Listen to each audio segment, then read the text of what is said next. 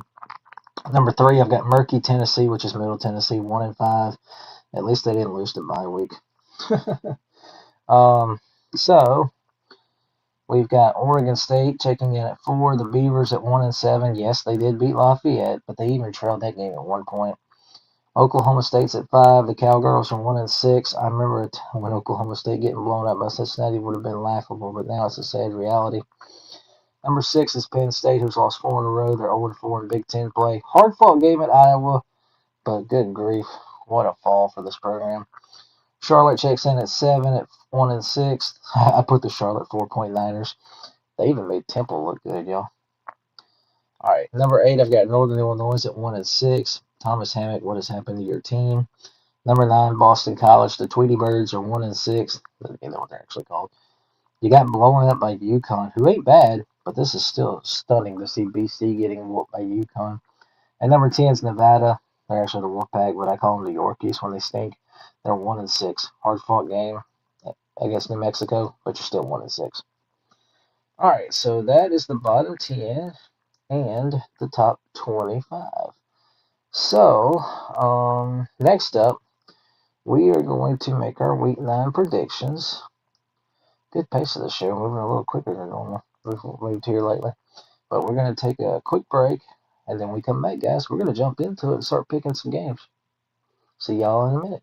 Look at me, I'm lost at sea, circling eternally. Come and help me from this insanity.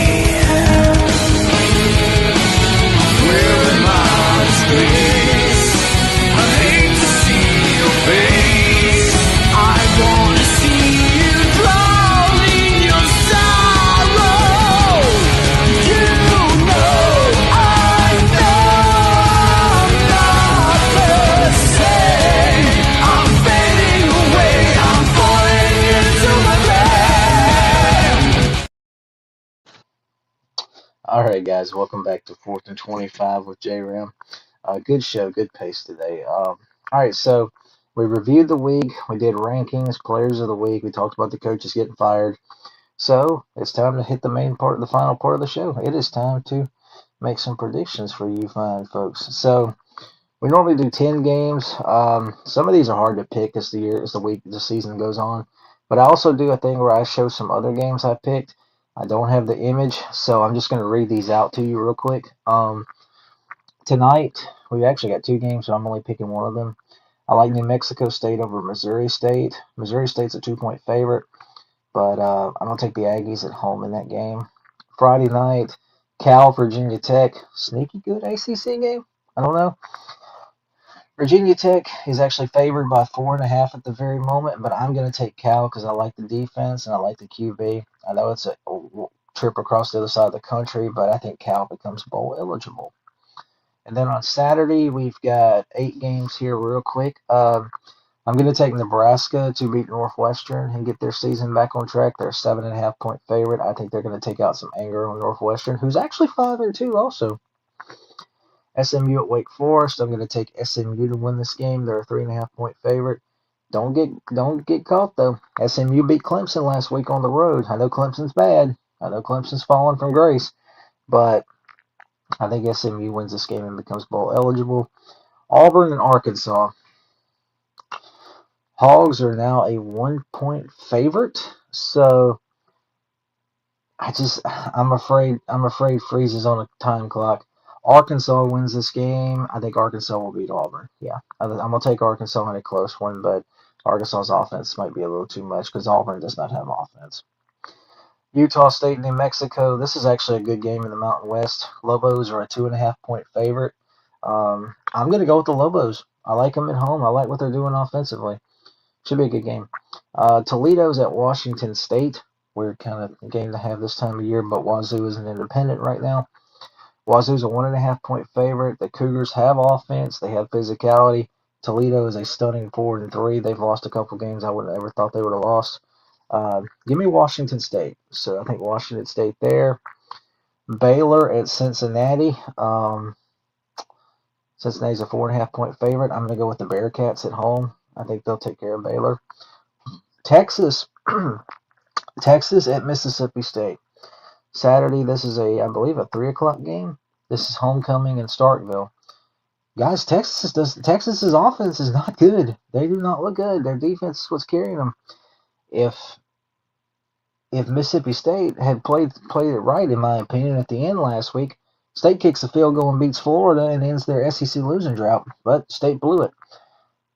This is going to sound crazy. Texas is favored by about a touchdown, but State could win this game. I think this is a close game. I'm going to pick Texas, but Texas is on upset alert. You heard it right here. Texas is on upset alert against Mississippi State.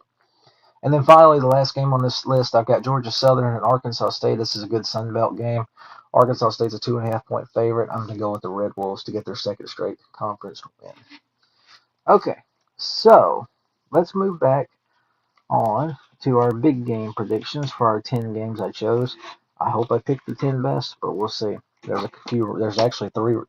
There's 3 ranked versus ranked matchups, and they're all in the SEC. So call it SEC biased if you want to. I'm just saying. They got something going on. Alright, so let's do this. Sorry, that graphic caught my attention. Here we go. Game number 1, 11 a.m. kickoff, ABC. Ole Miss at Oklahoma. Oh, man. Oh, boy. Alright, so let's talk about Oklahoma's defense here. Oklahoma's defense is absolutely phenomenal. They are in the top 4 in all major defensive categories. Oklahoma number 1 in total defense, 213 yards a game allowed. 4th in pass defense, they're giving up 132.6. 3rd in run defense, they're giving up 80.4 yards a game. Number 2 scoring defense, 9.4 points a game. The matchup is obviously going to be them against Ole Miss's offense. Ole Miss 8th in total offense, 491.9 a game. 8th in passing offense at 304.1 yards per game. Rushing 41st, 187.7. Ole Miss has to get the running game back. Obviously, the running game was shut down against Georgia, and this Oklahoma defense is probably better than Georgia's. So Ole Miss has got to run the ball. They've got to find ways. Scoring offense, Ole Miss 16, 37.4 points per game. So that's your matchup. Charlie Weiss Jr.'s offense and Oklahoma's defense. I don't know who Oklahoma's DC is right offhand, but other side of the ball. Here's the other side. Is John Mateer healthier? I don't know. I feel like he got rushed, but hey, it didn't work against Texas, but he did manage to throttle South Carolina. Oklahoma 74th in total offense, 52nd throwing the ball, 98th at running the ball, 129.6. Scoring offense 28.7 a game. Ole Miss's defense, 66th in total defense. They're a respectable 38th against the pass at 195.6, but they're bad against the run. Ole Miss is 99th in run defense, 166.7 a game allowed. 52nd in scoring defense, 22.6 points. Who's better at converting? 3rd down, Ole Miss 51.7%, that's 14th. Oklahoma 43.9, that's 43rd. 4th downs, Ole Miss is 8th at 75%. Oklahoma 24th, 66.7%. Penalty yards, Ole Miss 118th in the country in penalty yards. Very concerning stat, 69 yards a game in penalties. Ole Miss's red zone defense gives up 81.7% scoring. That's 58th best. Oklahoma's red zone offense is one of the best in the country at 100%. Oklahoma turnover margin -5. That's 1/16. Okay. So if you're Oklahoma, you've got to get the running game with John Mateer going, because we know John Mateer is a good running quarterback, along with his throwing ability. Ole Miss's defense has struggled to stop the run. Can Ole Miss's offense find enough explosive plays? They're very capable of it. This is a good matchup. I think this game's a toss-up. But I believe that Ole Miss is hungry. They know they got to get back on track. I think Ole Miss is going to go on the road, and this is going to be a hell of a ball game. And special thing we're going to do for y'all, I'm going to bring some buddies in when I make these predictions. So, Ole Miss, Oklahoma. Give me the Rebels. Give me Ole Miss to win this game, any close one. But I like Ole Miss to get back on track in Norman on Saturday. All right, next up, let's go to the American Athletic Conference. We're going to do a couple of G5 games for y'all this week. Let's head to the AAC. We've got South Florida at Memphis. This is an 11 a.m. ESPN2 kickoff. This should be a good one. This conference is so loaded at the top, like we've talked about. Okay, so offensively, you've got South Florida averaging 476 a game, 13th best. Memphis 31st at 437.6. The running games for both of these teams are actually pretty good. South Florida 16th in the country, 215.6 yards a game. Memphis is 15th at 221.6 a game. Scoring, South Florida 41.7 a game, that's 7th best. Memphis 38th at 14th in the country, 38.1 points per game. The concern for Memphis doesn't throw the ball like they used to. They're 85th at 216 yards a game. Third down conversions, both are pretty respectable. They're in the top 40. South Florida's 37th at 44.8. Memphis is 35th, 45.2%. Both are in the top 24 and fourth downs. Also, South Florida 69.2%. That's 20th best. Memphis is 24th at 66.7%. Defense. Memphis is actually pretty solid on defense this season if you go by these numbers. Memphis' scoring defense is 25th. They're giving up 18.3 a game. They're 25th against the run, 106.7 yards a game. 81st in pass defense is their weakness, 228.4. And then total defense, they're 40th, 335.1. Now, South Florida, here's a stat that's kind of concerning. South Florida is 82nd in total defense, 378.3. 125th in pass defense. However, and that's a 265.4 a game. Memphis, like we touched on, not a great passing team. South Florida can stop the run. 112.9 yards a game. That's 29th best. They're giving up 23 points a game. Turnover margin. Both these teams have excellent turnover margins, both in the pluses. South Florida's at +7. Memphis is +6. Both in the top 15. Let's see. USF 10th, Memphis 14th. Penalties. Memphis is pretty solidly disciplined. 44 yards a game, 44.1. That's 29th best. And then you got USF, who's 96th at 61.9%. Red zone offenses. Memphis is 7th in the country, 96.4 scoring percent. USF 25th at 92.3. And then finally, time of possession. Memphis will keep the ball for roughly 31 minutes, 47 seconds. 25th best. South Florida not big on time of possession. They're 133rd at 25 minutes and 40 seconds. Okay, so after all of that,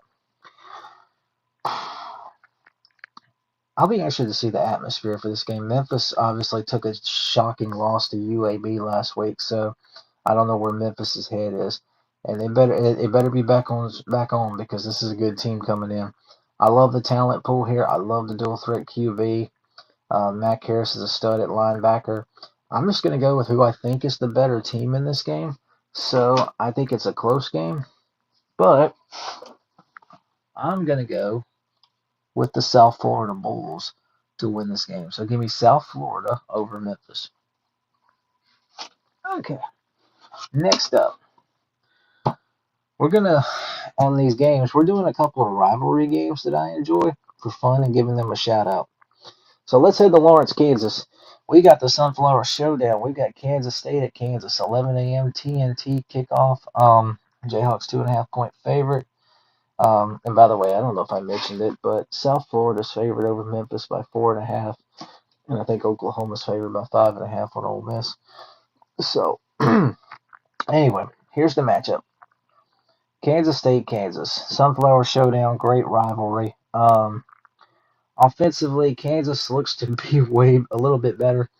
They are at 418.3 yards a game, 263.3 rushing, 155 through the ground. They're averaging 32.4 points a game, which is 46th best. Kansas State struggling on offense a little bit, 365.9 yards a game. That's 87th best. They're 75th in pass offense, 222.3. 84th in rush offense, 143.6, and they're scoring about 29.4 points a game, 62nd best. He flipped the coin over to the defensive side of the ball. Whew, let's see. Yeah, Kansas State, very surprising how bad this team's been on defense. They're 92nd in total defense, 90th in pass defense, 82nd against the run, 89th in scoring. They're giving about 27 a game, 386 total, 232.3 passing, 154 rushing.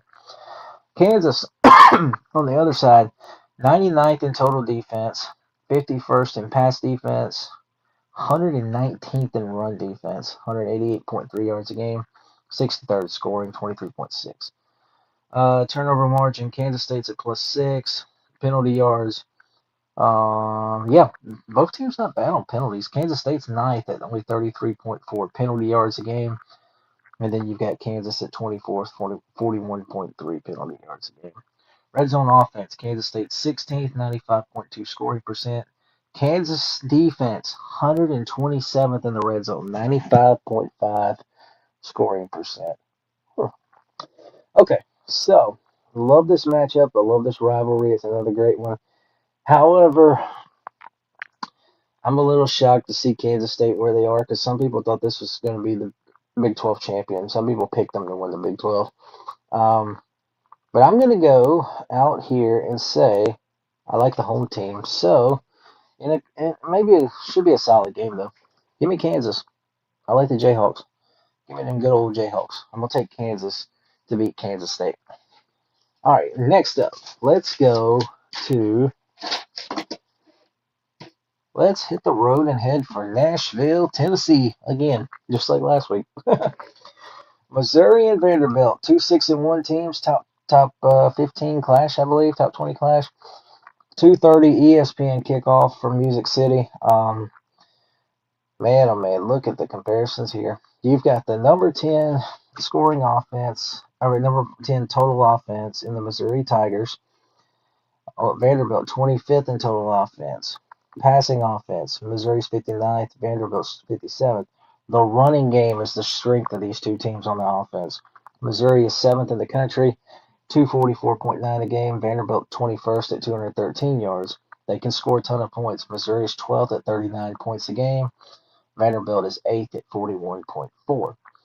Third down conversions. These two teams are excellent at third downs. Vanderbilt's second at 55.7%. Missouri is fifth at 54%. Fourth down conversions, Missouri 80%, sixth best. Vandy 55.6, which is 73rd. Defense. Both these teams can stop the run. So we've got two excellent rushing offenses and two excellent run defenses. Something's got to give. Missouri is sixth against the run, 83.9 yards a game. Vanderbilt's 12th at 92 yards a game. Pass defense could be a telling tale, but Missouri's better, 13th at 159.1. Vanderbilt is 72nd at 223 yards a game. So I guess the question is which passing game is going to reign supreme and or have the better day? Who can throw the ball better? Scoring defense, Missouri is 16th at 16.7 points a game allowed. Vanderbilt's 33rd at 20 points a game allowed. Third down defense, Missouri's excellent, third, allowing only 54% conversion rate. Turnover margin, Vandy's +4 at 27. Missouri is -2 at 91st. Penalty yards a game, Missouri, respectable 38th at 47 yards a game. Vanderbilt's 103rd at 63.3 yards a game. Red zone offense, 91.7% scoring from Mizzou. That's 27th best. Vandy's defense in the red zone is very 90% scoring, 101st. Missouri, the number 4 team in the country in time of possession. So, after all of that, love this matchup. It's going to be a great atmosphere. I have struggled with this one all week already as far as who I think I'm going to go with. But I'm going to ride the momentum of Diego Pavia, that team, Clark Lee, and that program. I think this is going to be a pretty good game. I think it's going to be some scoring, but I think there could be some big stops too. The question to me is who's going to be able to throw the ball better? Who's going to be able to make more plays in their running game? Because they both can stop the run and they both can run the ball. With that said, though, I am going to go with the Vanderbilt Commodores. I'm riding Vandy in this one. Give me Vandy to win this football game and go to 7-1. All right, next up, let's head to Ames, Iowa. BYU, Iowa State. This should be a good one in the Big 12. 2:30 Fox kickoff. Iowa State is favored by 2.5. All right, offenses. We've got the BYU averaging 436.7 in total offense. That's in 34th. Iowa State's 39th at 405.3. Passing offense. Neither super flashy. Iowa State's 60th at 242.1. BYU is 96th in throwing the ball at 203.9 yards a game. Now, rushing game, Iowa State's 59th, 163.1. BYU's running game, 10th in the country, 232.9 yards a game. If you're that good at running the ball, you ain't got to throw it. Both are averaging, Iowa State's averaging 29.3 points a game, 66. BYU 30th at 35.6. Both teams solid on fourth downs. BYU 35th at 64.7, I think that is. Iowa State's 20th at 69.2%. Both are in the 60s in third down conversion rate. BYU 67th at 40.4. Iowa State 69th at 40.2. Total defense. BYU, solid defense. 18th in total defense, 293 a game. Total 21st against the pass, 171.4. 39th against the run, 121.6. And they're allowing 15.6 points a game. That's top 15. Iowa State's defense is 48th in total, 345.3. 49th against the pass, 203.7. 65th against the run at 141.6, and they're allowing about 19 points a game, which is 27th. BYU turnover margin +6, 14th in the country. Third down defense, BYU's 14th, allowing only 30.1% conversion rate. Penalty yards, BYU 53.9 a game, which is 64th, I think. Iowa State 7th in the country, only 33 yards a game in penalties. That's pretty disciplined. Red zone offense for BYU, 90.9% scoring rate. That's 30th. Iowa State's red zone defense, 89.5%, which I believe is 99th or so. Both are in the top 40 in time of possession. Both keep the ball over 30 minutes a game. Okay, so it's my understanding that Iowa State is starting to rack up some injuries, so that's one thing to be concerned about. But I think this is going to be a great atmosphere. This should be a really good game. Another big one in the Big 12. But I'm going to go with who I've been talking about them the whole time. I still think they're the most disrespected team in college football. So, with that said, I am going to pick the BYU Cougars to win this game. Give me BYU. Oh. All right, let's keep it going, shall we? Next stop, let's head. Oh, yes, the Floyd of Rosedale. Let's do it. Minnesota, Iowa, 2:30 CBS kickoff. If you like bad offense and good defense, this is going to be your kind of game. To tell you how good the defenses are, we'll do the good first. Iowa 8th in total defense, 249.4 a game. Minnesota is 19th at 294.7. Pass defense, Iowa's 12th, only allowing 157 a game. Minnesota is 41st at 197 a game. Rush defense, Iowa's 13th, 92.4 yards a game. Minnesota 18th at 97.7 yards a game allowed. Scoring defense, both in the top 27. Yeah, Iowa's 9th, 14.6 a game. We got Minnesota 27th at 19 points a game. I apologize. Turnover margin for Minnesota +5. That's 20th. Penalty yards a game. Both are in the top 10 in penalty yards. That's excellent discipline. 33.1 yards a game, 7th best in penalty yards for Minnesota. Iowa, the most disciplined team in college football, guys. Iowa's averaging 21.1 yards a game in penalties. Number 1 in the country. Very smart, disciplined team. Red zone defense, Minnesota's 85th in the red zone, 86.4%. Iowa's offense in the red zone, 21st, 93.5%.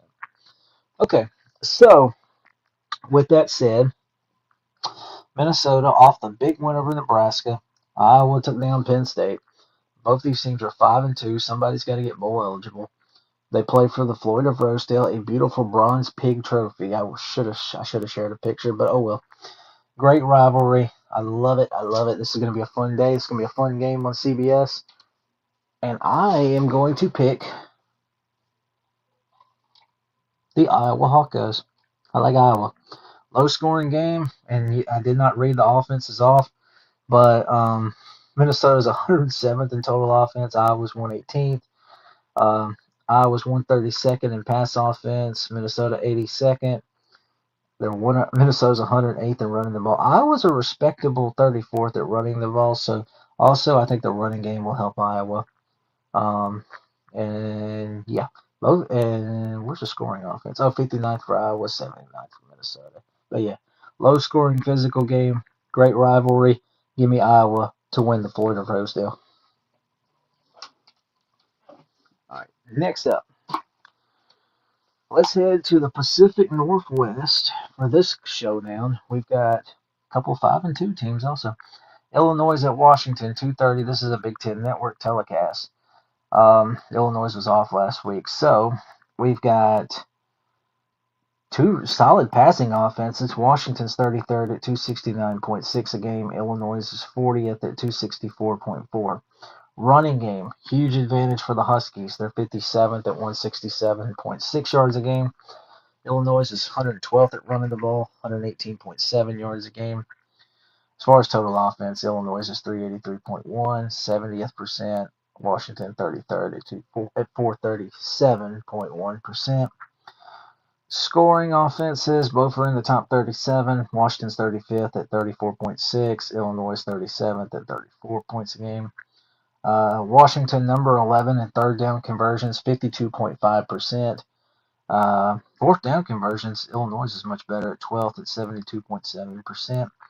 Defensively, Illinois is 74th total, 96th against the pass, 50th against the run, 77th in scoring. Washington is 39th in total, 91st against the pass, 19th against the run, and 37th in scoring.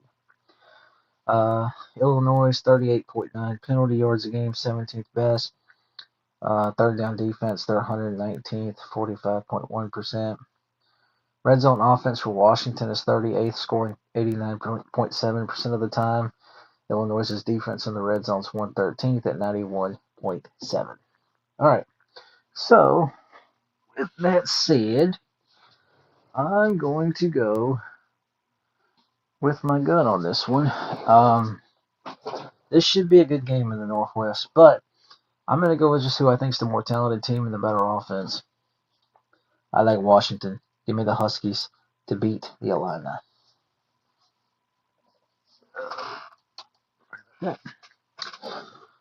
All right, let's keep her moving. A few more games left, and we're going to get out of here. So I said I was going to do one more G5 game, and I promised you that. Here we go. We've got San Diego State. We've got Fresno State. This should be a good one in the Mountain West. This is a big game in the Mountain West standings. Both are at 5 wins, so somebody's going to get into the bowl eligible group this weekend. This is a 2:30 FS1 kickoff.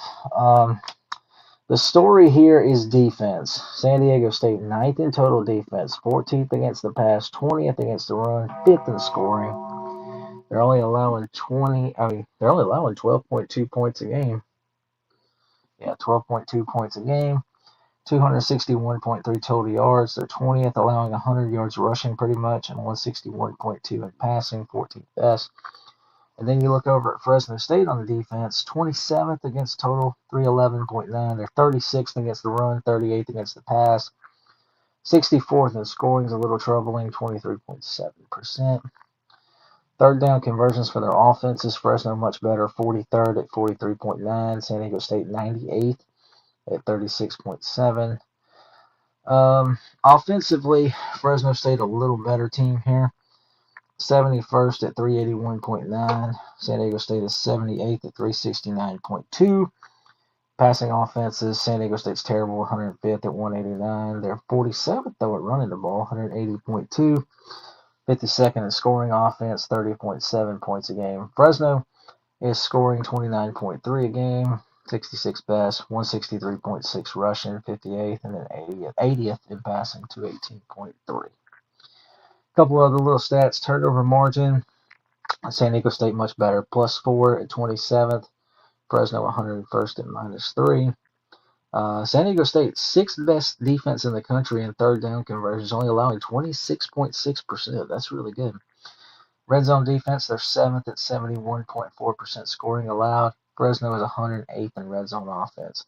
So, that right there. With that said, I'm going to go with concerns about in the red zone here. I'm going to go with a really strong defense, and then I changed my mind. You know what? I take that back. I think Fresno State at home is going to run the football. I think they're going to find some holes to make some plays happen in this defense. So with that said, for this game, give me Fresno State. I like Fresno. Give me Fresno State to beat San Diego State. All right, two more games real quick, and we're going to get out of here. Next up, let's head to the Bayou. Texas A&M, LSU, big time game, 6:30 kickoff. ABC. A&M's a 2.5-point favorite. Okay, so Texas A&M, I've talked about this. Really good team, really strong team. They can win different kinds of games. They can win ugly slugfests. They can win shootouts. Let's look at the comparisons. Offensively, A&M pretty much better. 17th in total offense, 36th in passing, 31st in rushing. LSU's offense struggling. 84th total, 50th against the pass. 117th in rushing. LSU's only running the ball for 112.9 a game. Scoring offense, A&M's averaging 36 a game, which is 27th.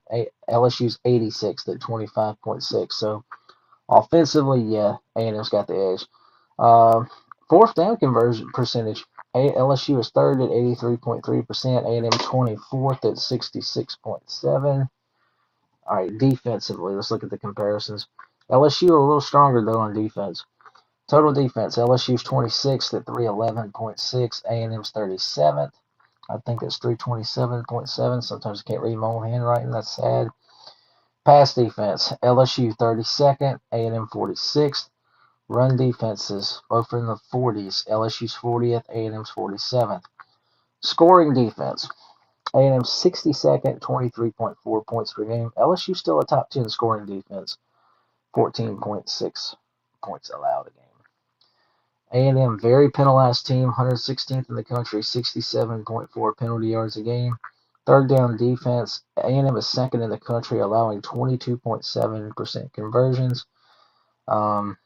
And they're 127th in the red zone. Time of possession, A&M 15th, LSU 68th.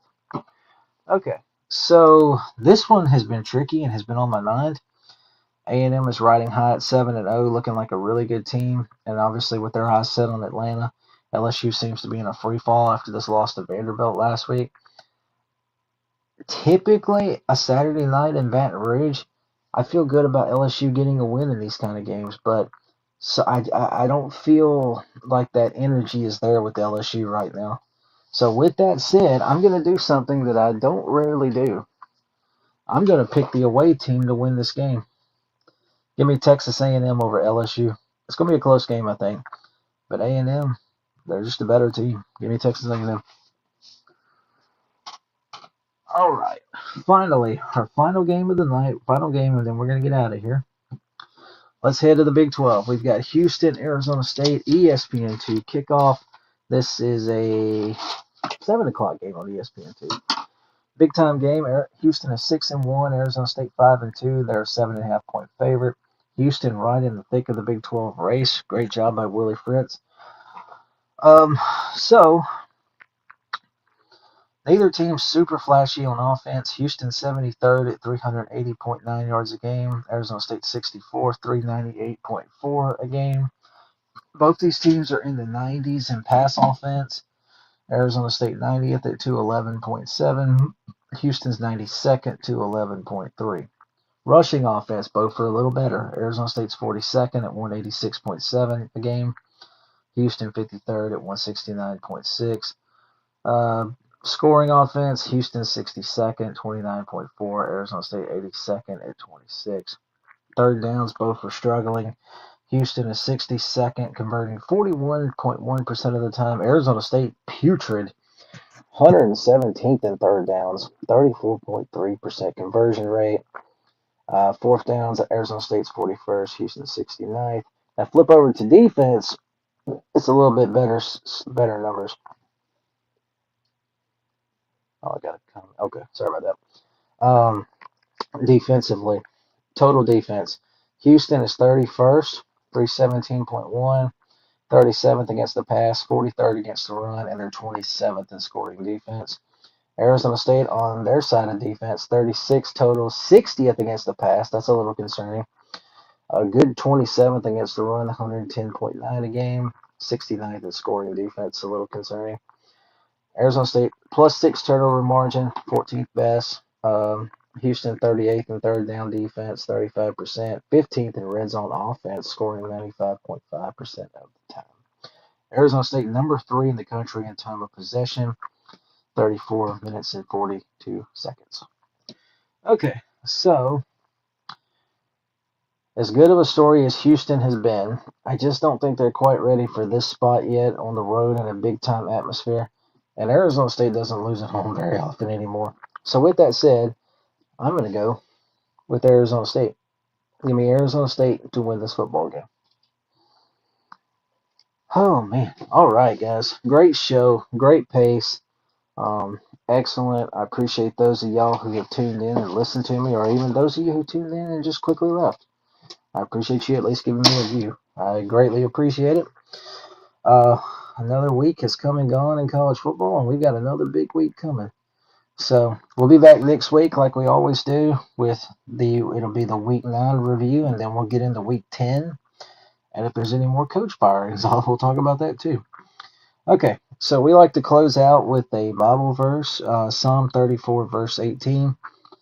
The Lord is nigh unto them that are of a broken heart, and saveth such as be of a contrite spirit. All right, guys. Remember, Jesus is King. He is the Lord. If you don't know him, I hope you get to know him.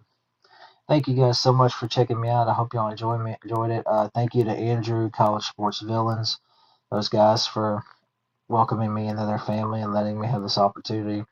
I'm on Facebook with College Football The Spread discussion group, Down and Distance, another group that's been created. It's really good.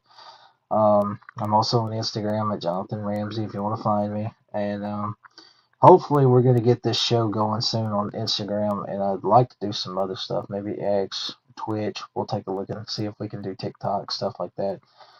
So hopefully we can take this brand off and get something going.